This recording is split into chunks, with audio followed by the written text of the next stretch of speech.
Le podcast P2K de Parcours 59 est rendu possible grâce au soutien de l'Agence nationale du sport. Bonjour à toutes et à tous et bienvenue pour cet épisode spécial avec Jamel Kerouche aujourd'hui sur le thème sport comme lien social. Bonjour Jamel, comment tu vas? Écoute Alexandre, je vais bien, avec un temps très humide, avec des températures très basses, mais ça va. Bon, c'est le Nord, hein, on a l'habitude, mais on fait avec. Puis, C'est vrai. c'est la vie comme on dit. Tout simplement au départ, hein, je pense que ça tu es en mesure de le faire, c'est te présenter à nos auditeurs et auditrices. Comment tu es arrivé justement ici, dans le monde du sport, et plus précisément en tant que médiateur et éducateur. Alors moi j'ai une trajectoire professionnelle qui date de plus de 30 ans. En effet, j'ai démarré, comme beaucoup de monde, dans le milieu socio-éducatif à partir d'un BAFA sur une notion d'animation de proximité avec les enfants, les jeunes et Attends. les moins jeunes. Oh, excuse-moi, vas-y, continue. Et progressivement, j'ai gravi différentes étapes, hein, du BAFA au brevet d'État, du brevet d'État au DGEPS, et très récemment, je suis sur une validation de SGEPS. Et puis, la vie a fait qu'à un moment donné, j'étais rattaché à une mission parlementaire, mais qu'importe, j'ai appris énormément de choses durant ces 30 années. Et puis, j'ai fait un petit break d'une petite année. Et le sport a toujours été pour moi un élément conjoncturel qui permet justement de relier les gens entre eux par différentes choses.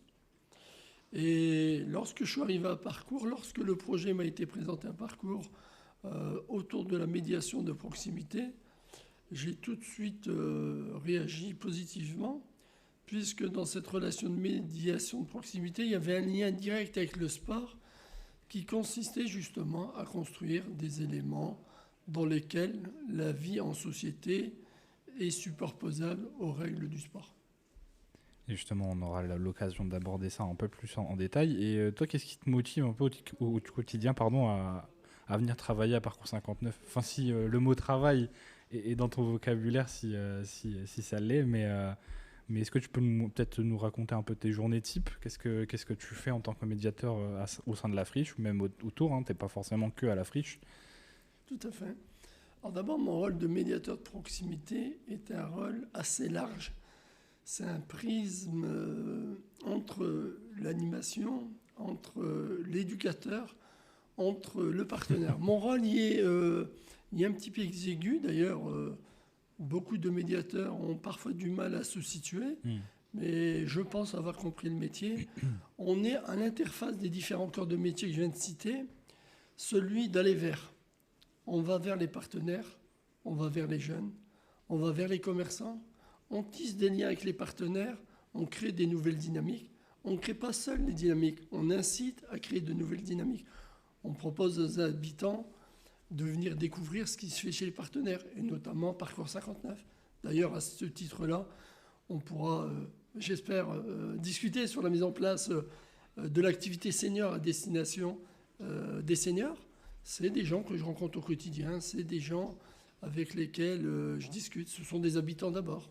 C'est des habitants qui ont un certain nombre de questions sur les problématiques du quotidien, le bruit, les poubelles, les travaux, la rénovation urbaine. Et je prends mon temps à chaque fois pour écouter, discuter, échanger, proposer, orienter, faire appel à ceux qui doivent répondre justement aux différentes demandes qui me sont posées.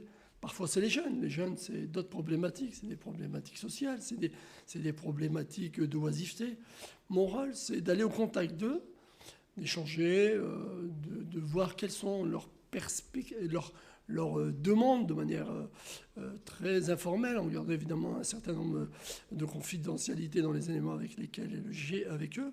Cependant, je les oriente de manière régulière sur les activités que propose Parcours, notamment par la présence de nos 3 coachs d'insertion, sur lesquels, dès qu'on ressent une envie de vouloir construire leur avenir, eh bien, il y a un pont, c'est celui du sport. Et le sport est un moyen justement de ressentir un certain nombre d'éléments, j'espère que tout à l'heure on pourra en discuter, sur les valeurs intrinsèques de chaque individu. Mais justement, c'était ma seconde étape un peu sur mon fil rouge. Ton outil de travail, tu l'as dit, c'est le sport. Toi, à ton avis, qu'est-ce qui fait que le sport connecte les gens si facilement, surtout dans les quartiers parce qu'on le rappelle, pendant l'été, par exemple, bon là, il fait un peu moins bon, mais vous faites les quartiers d'été, vous allez, vous allez vers, comme tu l'as mentionné, vous allez vers les habitants. Comment tu pourrais répondre à cette question Alors, il y a au moins 2 étapes. Il y a une première grande étape dans l'aller vers en direction des différents publics, jeunes, moins jeunes, adultes, seniors. Il y a une étape qui est celle de la confiance. Quand on va vers, on écoute, c'est une écoute active. Et quand l'écoute est reconnue avec celui qu'on échange, on doit être capable d'orienter. On doit être capable d'écouter, on doit être capable de répondre aux questions qui sont posées. Par exemple, je prends un exemple concret. Lorsque je rencontre une personne, bonjour, ça va, quoi de neuf, etc. Et la discussion, elle devient vite une discussion d'ordre politique. Pas au sens politique, on fait de la politique, mais au sens, tiens, dans mon quartier, il y a tel élément qui va mal. Et là, tout de suite, c'est par exemple, je prends l'exemple de l'éclairage. Ah tiens, l'éclairage, on va peut-être, je vous invite à contacter tel service.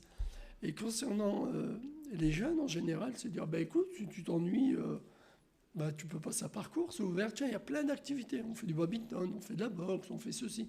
Et là, ce lien de confiance s'établit. Et c'est à partir de là qu'on propose ce qu'on fait. Pas directement le sport. Le sport, c'est très... On se met très à nu, en fait, quand on fait une pratique. Ouais. Et si on ne connaît pas forcément les personnes avec qui on va pratiquer, on peut émettre une réticence. Tout à fait, tout à fait. C'est un élément important parce que, je le précise bien, dans cette charpente de l'aller vers, il y a un élément qui est central, c'est celui de la confiance. Quand la confiance est réciproque, eh bien après on peut parler sport, mais le sport pour Parcours 59, c'est un alibi dans le cadre de l'insertion, mais ça peut être la musique, ça peut être un certain nombre de choses diverses et variées, pourvu que le prétexte est construit sur la confiance. Tout est question de confiance. Et justement, avec toute l'expérience que tu as, est-ce que tu aurais une scène ou une anecdote où tu as vraiment senti que le sport, après cette confiance créée bien sûr, ça a créé du lien? Alors oui, alors j'ai une très bonne expérience d'ailleurs. C'est la dernière, c'est depuis que je suis arrivé à Parcours il y a à peu près 16 mois. J'ai démarré sur le quartier du Pile, Trois-Ponts, Sainte-Élisabeth-Carrième, puisque j'agis sur les 4 quartiers. Et on a eu une très très forte mobilisation de jeunes autour des activités qui étaient passées de 5 à 40 pendant l'été 2024. Ça a été une grande surprise parce que à un moment donné, il faut revenir sur le terrain. Et en réalité, les choses s'articulent tout à fait normalement. Et en réalité, la confiance, effectivement, est une courroie qui permet justement d'aller très loin, notamment dans l'insertion et dans l'accompagnement des jeunes, parce que les activités sportives, elles sont construites comme on construit une société, avec des valeurs de transparence, d'honnêteté, de respect. Et quand on rencontre les jeunes et qu'on dégage les mêmes valeurs, parce que, oui, il y a des jeunes méfiants, il y a des jeunes moins méfiants, il y a des éducateurs, des médiateurs méfiants de part et d'autre, mais c'est tout à fait cette harmonie-là qui fait qu'à un moment donné, on trouve le juste milieu pour qu'il y ait un échange et une confiance. Et à partir de là, effectivement, il y a différentes choses qui se mettent en route. À Parcours 59, je le notais là, on fait aussi beaucoup de vélo, on fait beaucoup de sport d'opposition. Dernièrement, il y a eu un road trip où il y a un jeune qui a fait 1700 km et un autre groupe de jeunes qui a fait 570 km parce que toutes les activités qui sont proposées à Parcours par les coachs sportifs sont basées sur les valeurs intrinsèques des individus. Et on s'est rendu compte que même quand on ne sait pas faire de vélo, sur cet établissement de confiance, sur cet accompagnement qui est fait par les coachs sportifs, on a eu un jeune qui ne savait pas du tout rouler à vélo un mois avant le départ et qui a réussi à faire ses 560 km. Voilà, c'est ce genre d'exemple que j'ai envie de donner parce qu'on voit bien le lien entre confiance et se dépasser, c'est extraordinaire. Eh bien, je pense que c'est l'un des meilleurs exemples et c'est un exemple qui revient beaucoup tout le long de l'année. Là, pour ceux qui nous écoutent, on a abordé justement ces road trips à vélo et c'est l'un des plus gros exemples. Et je pense qu'il y a aussi des futurs projets qui arriveront, peut-être pas en lien avec le vélo, mais avec aussi des grosses performances en vrai, parce que c'est une performance là, faire autant de kilomètres. Je pense même pas que je puisse le faire moi-même.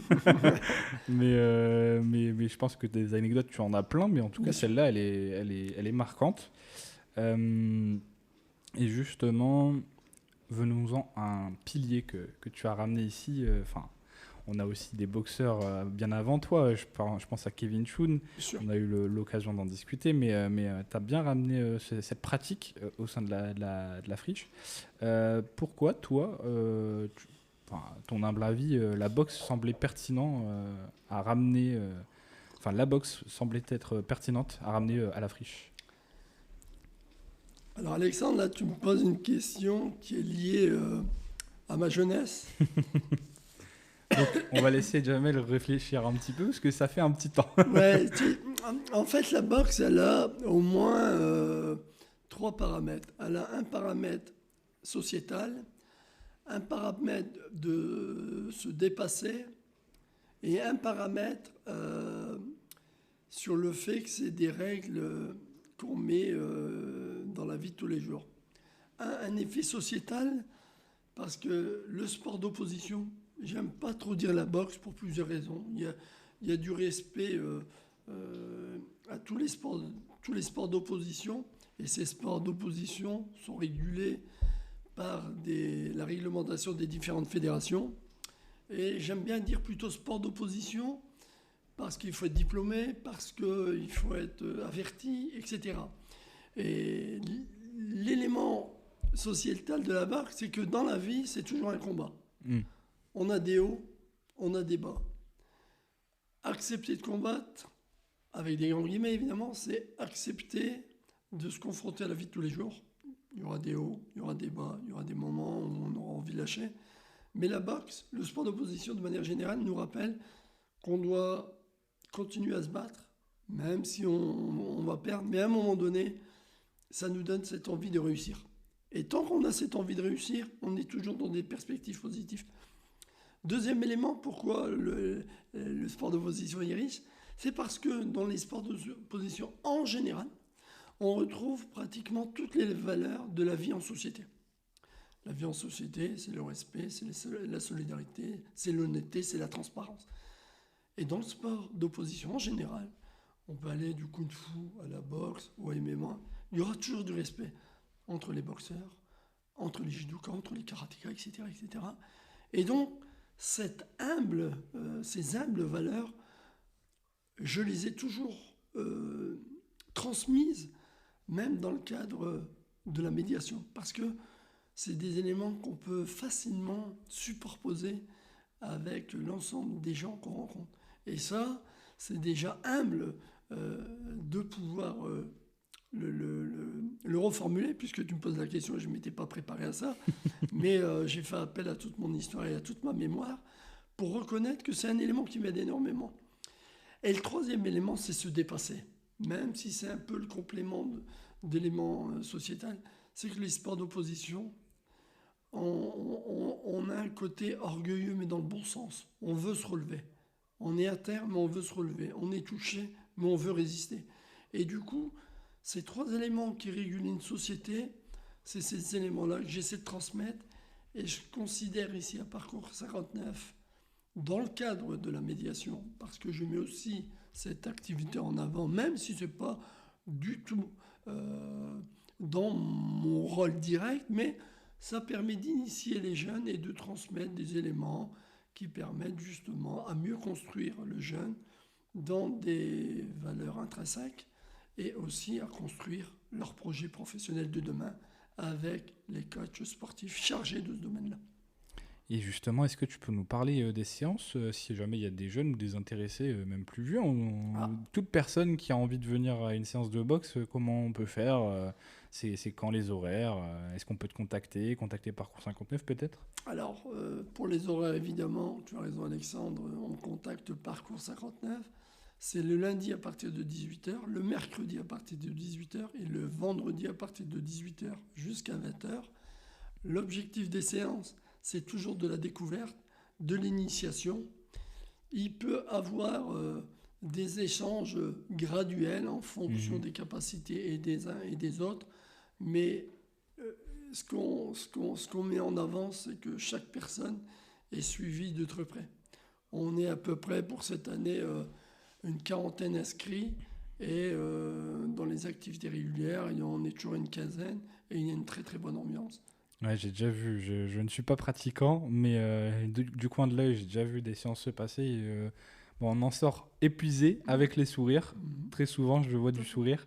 Et peut-être qu'un jour, je me laisserai tenter. J'ai déjà essayé une fois de la boxe il y a très très longtemps. Mhm. Et ça m'avait bien épuisé. On n'avait pas fait de combat en tant que tel, mais on avait tapé dans du sac. Et franchement, c'était pas mal comme souvenir. J'en garde un bon souvenir. Mhm. Très bien, quand tu veux en tout cas.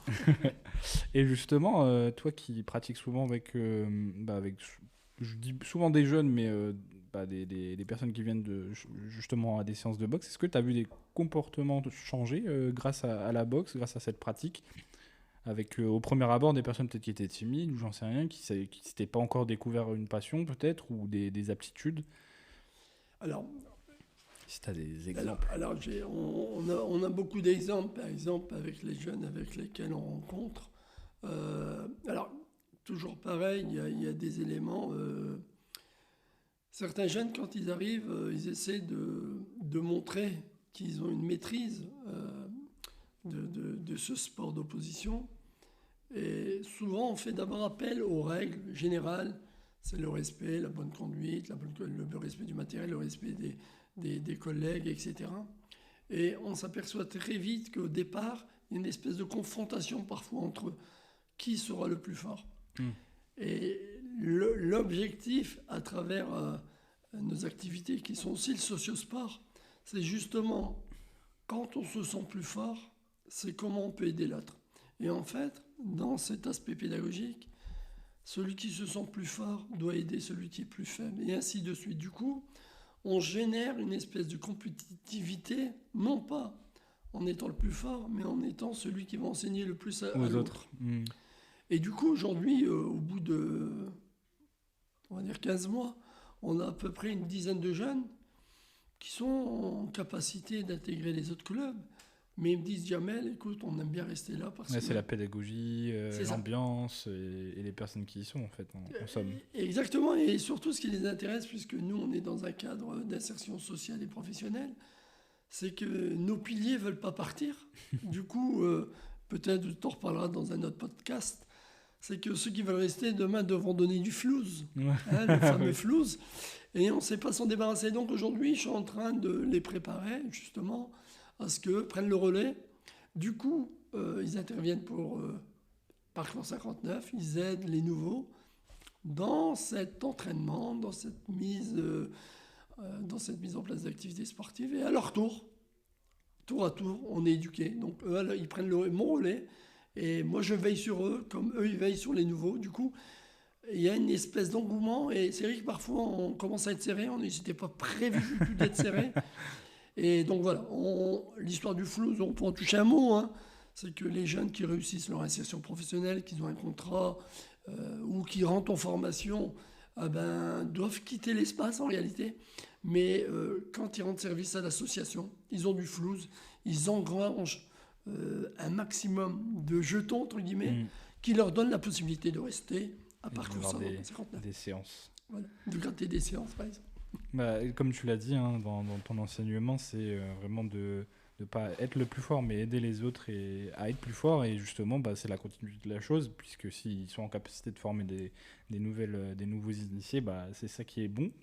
Euh, Maintenant, on va partir sur un sujet un peu plus principal. On va Mhm. parler d'inclusion, de freins et de solutions. Ouais. Du coup, on parlait de la pratique sportive, mais selon toi, les principaux obstacles à la pratique sportive dans les quartiers, qu'est-ce que ça serait? Est-ce que ça serait plus financier, culturel, ou juste les gens eux-mêmes, ou matériel? Qu'est-ce que toi, dans ton expérience, tu as pu observer Alors, de réel, quoi, vis-à-vis de oui. ça? Alors, il y a un élément qui reste central, c'est le coût de l'activité sportive en général. Mhm. On ne peut pas ignorer, quand on est une fratrie, eh bien, dans les quartiers populaires, parfois ça reste difficile. Ça, c'est le premier élément. Deuxième élément, et on n'en parle pas assez, c'est l'inclusion des filles dans les activités sportives. C'est un élément central. À Parcours 59, depuis 6 mois, il y a déjà 3, 4 groupes de filles. Il y a une dynamique féminine qui est en train de se mettre en place, qui est très intéressante. Elle est analysée dans le temps dans un quartier comme celui du Pile. Et un troisième élément, c'est effectivement culturel. Entre la transition du Covid et ce qu'on appelle le numérique, il y a effectivement un certain type de confort, entre guillemets, néfaste qui s'est fait. Et donc, si tu veux, cette pratique-là, enfin, cette absence de pratique chez certains jeunes, elle crée des problèmes au niveau santé. Mm. Le fait de se retrouver seul devant sa télévision Ces écrans, ouais. ou les écrans, C'est- inévitablement, ça a des conséquences sur la santé, sur le poids, sur le bien-être, etc. Et nous, au contraire, on va chercher, on va chercher justement à inciter les jeunes à faire du À les sport. faire ressortir, Voilà. peut-être, ouais. Tout à fait, à les faire ressortir et montrer qu'en fait, une marche, un footing, faire un tour à vélo, venir discuter autour de la table de pique-nique, venir Ou faire... sortir de. Moi, c'est un truc que je fais, sortir de la station de métro avant votre station de métro. Ça vous fait marcher Tout à 15-20 fait. minutes. Et c'est ça de gagner en vrai. Tout à fait. Excuse-moi, je t'ai coupé. Non, non, non, mais c'est vraiment ces trois éléments-là. Le deuxième élément qui est très important, en tout cas pour les générations qui ont entre 16 et 30 ans, c'est l'après-Covid. Mm. On est dans une transition dans laquelle on est coincé entre l'esprit culturel de ne pas faire de sport et le fait d'être piégé dans les jeux vidéo. Donc, moi, je dis encore les jeux vidéo, on dit souvent les écrans, mais effectivement, c'est très lié. Et donc, si tu veux, Alexandre, on a du mal, enfin, on n'a pas du mal, on doit avoir, entre guillemets, évidemment, une politique volontaire d'aller chercher les invisibles pour les inciter à faire du sport, parce qu'évidemment, ça a un effet direct sur la santé. Par exemple, aux États-Unis, il y a 30 ans, on disait que la population devient de plus en plus obèse. Les derniers chiffres de la santé nous prédit que en France, on risque d'atteindre ce pic si on s'y met pas aujourd'hui. Et justement, comment toi, plus globalement, Parcours 59 et la friche s'y prennent pour justement lever ces obstacles, faire face Alors, à cette montée en puissance, si je puis dire. alors nous, on profite des moments qui sont très forts, évidemment, à Roubaix, dans le quartier du Pile, dans le quartier du Trois-Ponts, dans le quartier sur Sainte-Élisabeth. Nos moments de sensibilisation, ils sont réguliers, c'est durant les fêtes. Hein. Mm. On propose des animations sportives au pied de l'église à Sainte-Élisabeth. On propose des activités sportives avec d'autres partenaires sur la place du Pile, sur la place de la Citoyenneté aux Trois-Ponts. Chaque année, au moins 2 fois dans l'année, on est sur chaque quartier avec nos modules de parcours, avec nos gants, avec Kevin et Jonathan sur ces aspects pédagogiques. Et voilà, de manière régulière, on incite. Évidemment, je pense pour 2026 avec l'équipe. Alors ça, c'est le son que j'entends pour 2026. Il y aura une campagne un peu plus ciblée sur les ados pour la pratique régulière avec du flouze, mais voilà. Mais il y a une volonté ici à Parcours 59 justement d'aller vers. Donc ça, c'est un peu mon travail, d'aller vers et inciter les ados à faire beaucoup de sport, notamment les jeunes filles, mais aussi à s'investir en tant que bénévole, parce qu'on sait bien que le sport, c'est aussi une vie en communauté. Et dans la vie en communauté, on s'aperçoit très vite que les gens viennent d'abord pour le sport, et c'est très bien, mais en même temps, après, il y a la vie en communauté, et on a souvent des gens qui disent bah tiens, moi j'ai des services que je peux proposer à Parcours, je sais faire des crêpes, je sais faire à manger, tiens, moi j'ai fait ça à l'école, etc. Et on découvre des savoir-faire extraordinaires, Par exemple, ici à Parcours, moi je suis là depuis 16 mois, je me rends compte qu'à chaque fois que je vois des jeunes en insertion, qu'ils apportent leur qualité intrinsèque, leur savoir-faire avec leurs mains. Et on a pu réaménager une partie du hall B, sauf C'est en erreur de cours. ma part. Et c'est extraordinaire parce que j'étais arrivé avec 15 mètres carrés pour faire du sport d'opposition. Aujourd'hui, là, on a pratiquement 150 mètres carrés pour faire du... Donc voilà, 10 fois plus. Sécher les savoirs aussi des jeunes. Bah, on les remercie parce que c'est aussi un espace que toutes et tous on peut utiliser et c'est un espace qui va encore évoluer, je l'espère, avec le magnifique travail que Angélique a fait avec toutes les équipes. Mais ça, ce sera peut-être pour une autre intervention. Et du coup, justement, tu parlais un peu des publics où on n'en voit pas énormément, enfin des publics assez timides. C'est des grosses guillemets que j'utilise Ouais. pour les filles ou même pour les publics vulnérables. Tu l'as mentionné au début. Vous faites quoi de spécifique pour ces publics-là? Alors, Donc pour nos seniors, les femmes. alors il y a sur cet aspect-là, il y a. Alors moi, je suis en qualité de médiateur de proximité. Je l'ai dit tout à l'heure, je suis chargé aussi d'aller vers les partenaires, etc. Et à ce titre-là, j'ai rencontré des personnes. Et comme le projet de parcours était de développer la pratique parcours senior, j'ai pu à plusieurs reprises présenter l'activité qui avait lieu à parcours. Et avec un coach d'insertion, notamment Jonathan, Jonathan est venu présenter par exemple au centre social l'activité parcours senior. À l'association Le Rocher également, il est venu présenter l'activité parcours senior. Et aujourd'hui, par exemple, les seniors, on a une vingtaine d'inscrits, dont 10 personnes régulières tous les jeudis. En direction du public féminin, je l'avais dit tout à l'heure, on a été surpris de la mobilisation. C'est impressionnant. Il y avait un petit groupe d'une 5-6 filles ou femmes. Hein.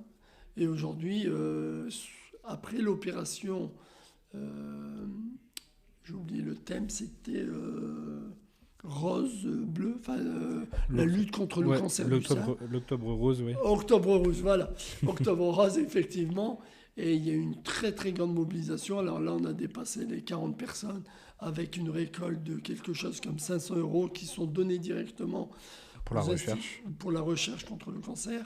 En fait, comme le sentiment qu'à Parcours 59, la courroie de transmission et du développement pour l'activité sportive chez les femmes est vraiment en route. Et donc, j'ai pas d'inquiétude sur ce sujet. Par contre, on continue effectivement, et tu as raison de le dire, sur les invisibles, qui aujourd'hui, notre travail va consister à aller chercher les invisibles, travailler avec les partenaires, travailler avec le club de prévention, travailler avec le centre social, pour que justement on puisse inciter à faire de l'activité sportive. Eh bien, je l'espère et c'est quelque chose qu'on voit de plus en plus. En vrai, même moi, en tant qu'adhérent qui vient juste à des créneaux, on voit beaucoup plus de personnes féminines, mais aussi, au jour le jour, quand il y a... Enfin, au jour le jour, ça ne se dit pas. Mais quand je vois le jeudi aussi le créneau senior, ça me fait plaisir. C'est quelque chose que je suis heureux de voir. Et je le dis toujours, je ne sais pas si Kevin va passer là, mais moi je suis prêt à venir, hein, parce qu'on avait justement fait ce voyage à Amsterdam, en Hollande plutôt, pour justement étudier comment nos amis hollandais font pour proposer des cours seniors. Et moi j'ai aidé à participer à l'un de ces cours et c'était super. En vrai, c'est une superbe expérience. Je me voyais, moi, avec mes grands-parents faire ça, donc... moi, je suis présent. Si vous m'entendez, je suis là. Proposez-moi, je peux vous aider. D'accord, on transmettra, bien sûr. Et oui, c'est super de voir la friche active comme ça, avec un nombre incalculable de types de publics. On va parler un peu plus sur l'impact de toutes ces choses, de toutes ces actions. Est-ce que toi, tu as déjà eu des retours d'habitants, de parents ou même de jeunes qui sont venus te voir et te dire à quel point il y a eu des changements dans leur vie ou des changements dans des quartiers ou juste dans des familles, je ne sais pas. Moi, je parlerai beaucoup, effectivement, je parlais plus des jeunes sur ce domaine-là, puisque je me rends souvent sur place, hein, auprès du public jeune qui est en rupture avec les institutions de manière générale. Hein. C'est pas un stigmate. Hein. Bon, on a des jeunes qui sont face à la réalité de la vie avec des difficultés. Et quand je vais les rencontrer souvent, il y a une phrase qui me touche personnellement, c'est oui, Jamel, on sait quand tu viens presque dire t'es la seule institution qui se déplace. Je sais bien que il y a beaucoup de partenaires qui se déplacent également. Je pense au centre social, je pense également au club de prévention qui vont à la rencontre de ces jeunes pour les aider. Et il y a une phrase qui fait toujours plaisir, c'est celle on sait que tu viens pour nous aider, on sait où c'est parcours, on est déjà venu, on sait on va bien être reçu et que ceux qui sont là, ils vont être là pour nous aider. Ça, c'est le discours très humble des jeunes que je rencontre.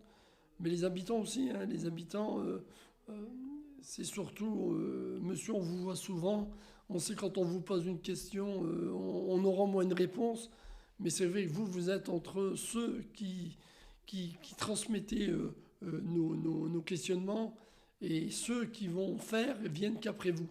Et ils voudraient parfois que je fasse à la place d'eux, mais je ne peux pas le Ouais, faire. c'est pas possible. Et justement, je rebondis sur ça. Qu'est-ce qui, selon toi, manque pour améliorer justement... Enfin, qu'est-ce qui manque pour améliorer la coordination entre justement ces acteurs et les habitants sur le territoire? Alors c'est toujours une question délicate à répondre parce qu'on est à la frontière de l'institution qui œuvre de manière régulière et transparente. Hein. Sauf qu'aujourd'hui on est dans une société qui va un peu plus rapidement. On a des conflits parfois qui sont complexes. Par exemple, je vais vous parler d'un conflit qu'on voit beaucoup sur les quartiers est de Roubaix. C'est celui des stationnements entre guillemets sauvages. Et on s'aperçoit que c'est souvent délicat à régler d'un point de vue législatif. Par exemple, on aura une place d'handicapé que celui qui porte le handicap transmet sa carte à quelqu'un d'autre, mais que le véhicule a une carte de place d'handicapé, mais en réalité, le véhicule n'est pas le propriétaire, Ouais. etc. Et donc, si tu veux, on rentre dans des complexités et parfois même des conflits de voisinage. Moi, mon rôle, c'est justement de dédramatiser, mais l'institution ne peut pas faire grand-chose parce qu'il faudrait, allez, je n'ai pas le chiffre, mais si je prends l'exemple sur le quartier du Pin, il y a à peu près une 50aine de places de personnes handicapées. Si on mettait une seule personne pour vérifier à chaque fois, ce serait assez conséquent comme travail. Donc voilà. Voilà les types de choses sur lesquelles c'est difficile, à la fois pour l'institution et à la fois pour l'habitant. C'est comment concorder, trouver en fait Le un juste juste milieu. milieu. Ouais. Moral, moi, c'est de dire, vous inquiétez pas, on va se rencontrer, parfois on se rencontre entre habitants, celui qui gare sa voiture de manière sauvage, entre guillemets, et celui qui n'a pas sa place. Et donc parfois c'est arrivé qu'en discutant, on trouve un terrain d'entente, et l'un il dit, écoute, quand je suis pas là, tu peux, mais dès que tu me vois arriver avec mes courses, tu me laisses la place. Donc voilà, il y a des arrangements qui peuvent se faire, et c'est ça, c'est le genre de travail qui est intéressant dans la médiation, c'est qu'à un moment donné, on oublie les institutions parce qu'on peut gérer. Oui, il n'y a pas besoin de trop les solliciter, justement. Tout à fait. Toi, tu es là pour ça, en soi. Tout à fait. Mon rôle, c'est justement de faire la connexion et dédramatiser les conflits quand c'est possible, évidemment. Est-ce que... Je ne sais pas si j'ai répondu entièrement à ta question, oui, mais moi, évidemment, ça me va. le rôle des institutions il est extrêmement Complexe. complexe parce que l'institution ne peut pas répondre à tout. Et justement, si et seulement si tu pouvais demander une seule chose aux décideurs locaux, qu'est-ce que ça serait justement pour t'aider dans ta tâche? Si c'est pas forcément, comme tu l'as dit, une personne qui soit là en plus. Oui. Mais... Alors c'est vrai que, moi, dans mon rôle de médiateur, effectivement, il devrait avoir une cellule qui puisse se concerter au moins une fois par mois, vérifier un certain nombre d'éléments qui font fonctionner le quartier, des éléments qui peuvent freiner le quartier, le secteur, et échanger et vraiment proposer, et avoir une espèce de cellule de veille qui permet justement d'anticiper les conflits. Et une cellule de veille, elle pourrait aussi, quand on parle de conflit, ça peut partir du problème de l'éclairage, ça peut partir du mauvais stationnement, ça peut évidemment partir, ça peut aussi veiller à la propreté, mais c'est aussi cette concertation qui pourrait être faite en associant parfois différents habitants. Ok. C'est Une l'un des espèce de éléments. table ronde qui pourrait être pas mal à organiser en fait. C'est ça Voilà, et elle pourrait être portée à tour de rôle par chaque structure. C'est pas obligé que ce soit l'institution elle-même. Exemple, prenons sur le PIL, il y a 7, 8, allez, une dizaine d'associations qui pourraient se concerter allez, une fois par mois sur des éléments forts. Sur la propreté, qu'est-ce qu'on fait sur l'éclairage public, qu'est-ce qu'on fait sur les travaux dans le cadre de la rénovation urbaine, quel discours commun on a. Ça évitera des épisodes où on dit « Ah, c'est à cause de la mairie, c'est à cause de ceci, etc. » Alors qu'il pourrait y avoir justement cette discussion et puis une Et tout à résolution de fait. problème en fait. Tout à fait. Souvent, les structures qui agissent auprès des habitants, auprès des jeunes, etc., transmettent ces infos. Et donc, quand on a une info qui est plutôt claire, stable et transparente, eh bien, elle va vite se diffuser et ça va moins créer d'inquiétude. Carrément. Mais je pense que c'est quelque chose qui se fait dans des plus petites villes, peut-être où il y a beaucoup moins d'habitants, peut-être où ils se rassemblent tous. Oui. Peut-être que c'est ça aussi qui nous freine dans notre petite tête. On se dit, ah, bah, Roubaix, c'est énorme, c'est large. Voilà, tout à fait. Donc peut-être cantonner à des quartiers et justement faire des maisons de quartier où il y a ce genre de table ronde, donc ça pourrait être pas mal. Mais je t'entends du coup sur cette demande. Cette demande, c'est hypothétique, mais c'est hypothétique, j'étais intéressé par ça. On va tout doucement vers la conclusion. Est-ce que toi, depuis que tu es arrivé ici, y a-t-il un moment ou un événement marquant que tu as en tête, particulièrement à la Friche, hein, je parle, pas forcément dans les quartiers, mais ici, est-ce qu'il y a quelque chose qui t'a marqué, peut-être un jeune qui a réussi, je ne sais pas, moi, sa formation, ou je sais pas. Je sais qu'il y a un jeune qui avait fait aussi un combat et vous avez été le voir avec, je crois qu'il y avait Hazard dans le lot. Ouais. Donc peut-être des exemples, je ne sais pas, vas-y. Bah, disons on a beaucoup d'exemples. On a beaucoup d'exemples de jeunes qui ont réussi. Et on a beaucoup d'exemples. Moi, j'ai beaucoup d'exemples ici à Parcours. Il y a des jeunes qui sont rentrés dans l'armée récemment. Il y a des jeunes que j'ai rencontrés. Il y a un jeune qui était là, très timide, et qui est venu s'entraîner, etc. Et que son projet professionnel, il s'est dessiné autour de l'armée, il a fait les tests, il est accepté.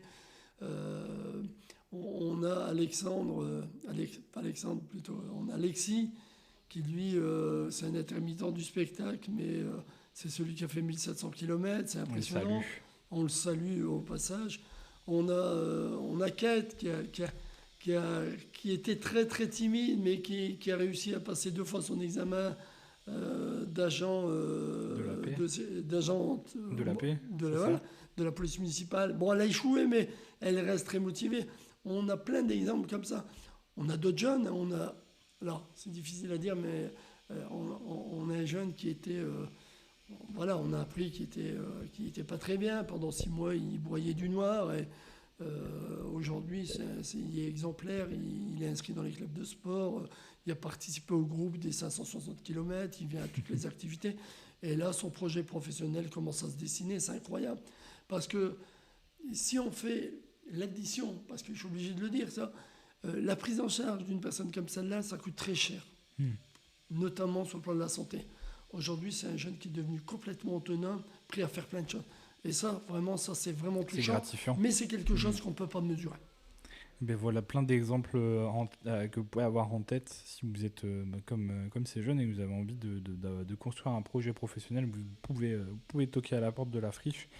On l'a dit, je ne sais pas combien de fois dans ce podcast tout au long de l'année, et merci d'ailleurs de nous écouter. Et maintenant, pour conclure, des petites questions. Quel projet t'aimerais toi développer encore à la friche? Je sais que tu as ramené un peu la boxe, mais est-ce que tu as d'autres idées? Alors, Est-ce que vous avez des choses préparées j'ai justement? j'ai un vrai projet. Alors, bien sûr, alors c'est un projet qui n'est pas forcément dans ma mission première, hein. Moi, Mhm. je suis médiateur de proximité. Je m'en lie à les habitants, les jeunes et les partenaires dans le cadre du travail commun. J'ai un projet qui pourrait être très intéressant, c'est celui de l'escrime, développer l'escrime au sein de parcours, puisque j'ai été escrimeur dans mon jeune âge. Oh. Et pour des raisons de finances, évidemment, on ne peut pas accéder. J'ai fait de la boxe à l'époque. Et je suis très passionné de l'escrime. D'ailleurs, j'avais rencontré à l'époque Jean-Louis Boulanger, qui était conseiller technique au Krebs de Wattignies. Et lorsque j'avais passé mon brevet d'État à l'époque, il m'avait remis une dizaine de tenues et d'armes d'escrime pour initier à l'époque. Oh. J'étais dans un quartier à Moulins-Poteries à Roubaix où j'ai initié également l'escrime. Donc Jean-Louis Boulanger, si tu m'entends, je refais la même demande qu'il y a à peu près 30 ans. J'aimerais bien développer l'escrime à Parcours 59. Si tu as des informations, si tu as des liens sur Roubaix, Tourcoing, Lille, je suis preneur. Et ben le message est envoyé, donc potentiellement de l'escrime qui arrivera à la friche, et aussi un sport que j'avais essayé il y a longtemps et que j'avais bien aimé aussi au collège, il me semble. Mais ça va, moi c'était il y a quelques années, Ouais. mais ça pourrait être pas mal. En Alors, vrai, je suis content de voir que la friche est pluridisciplinaire. En vrai, c'est pas que du parcours. En fait, on parle beaucoup de parcours 59, mais c'est juste la base, les racines. Mais maintenant, il y a tellement de choses. Il y a même de la danse qui arrive. Tout à fait. Il y a tellement de choses, donc n'hésitez vraiment pas à toquer à la porte. Vas-y, je t'ai coupé, Non, mais excuse-moi. tout à fait. Je suis pour aller dans le même sens que toi. Je notais. Alors, à parcours, on a évidemment l'atelier vélo, on a les road trip vélo, etc. On a le badminton, on a le ping-pong, on a le foot 2 contre 2 qui va être mis en place bientôt. On a le basket, le 2 contre 2 sur l'espace qu'on est en train de rénover. La friche se développe vraiment en termes d'activité sportive et elle propose un autre format. On n'est pas sur un format celui d'un club, etc. Pas du tout. On propose des activités peut-être diminuées en nombre. Par exemple, je parle du basket 2 contre 2. Le basket qui existe aujourd'hui, c'est le 3 contre 3. Le 3 contre 3, je parle du football. C'est du football en petit nombre. C'est du 2 contre 2. On parle du badminton, c'est du badminton, mais terrain, tant mieux, on a l'espace, etc. Donc on a une palette d'activités et grâce à nos coachs sportifs qui sont habilités pour encadrer ces activités-là, évidemment, c'est exceptionnel. Et j'ai hâte de voir ce que la friche va devenir à l'avenir, mais c'est plus. C'est pas qu'une association, on aime dire que c'est un tiers-lieu sportif, et ça sera le sujet du mois prochain d'ailleurs, enfin de notre prochain sujet. Pour conclure, Jamel, est-ce que tu aurais un message clair à transmettre aux décideurs ou même aux habitants, aux personnes qui pourraient nous écouter? Alors, aux habitants, venez à la friche, vous serez toujours bien reçus et bien informés. Et même si vous souhaitez mettre en place une activité à titre bénévole ou autre, n'hésitez pas. À nos décideurs, je dirais tout simplement de continuer à soutenir Parcours 59 parce que elle n'a pu. Elle a montré qu'elle avait pignon sur rue. Elle a montré qu'à partir d'une activité centrale comme celui du jeu du chat et la souris, développer une mission qui est nouvelle, celle de l'insertion des jeunes vers l'emploi. Et elle a montré qu'elle montait en qualification à tous les niveaux, puisqu'aujourd'hui, elle est reconnue sur un quartier largement populaire, celui du Pile, et que le travail interpartenarial est fait de manière excellente, puisqu'aujourd'hui elle a friche. Et c'est ça ma plus grande satisfaction pour l'ensemble des habitants du quartier, c'est que nos seniors viennent faire du parcours. Et ça reste exceptionnel. Bien, merci Jamel, merci à vous de nous avoir écoutés. On vous donne rendez-vous au 10 rue de Babylone si vous voulez toquer à la porte de Parcours 59 à Roubaix. Et moi, je vous souhaite une bonne journée ou une bonne soirée selon l'heure à laquelle vous nous écoutez. Et à très bientôt. Merci à vous. Merci.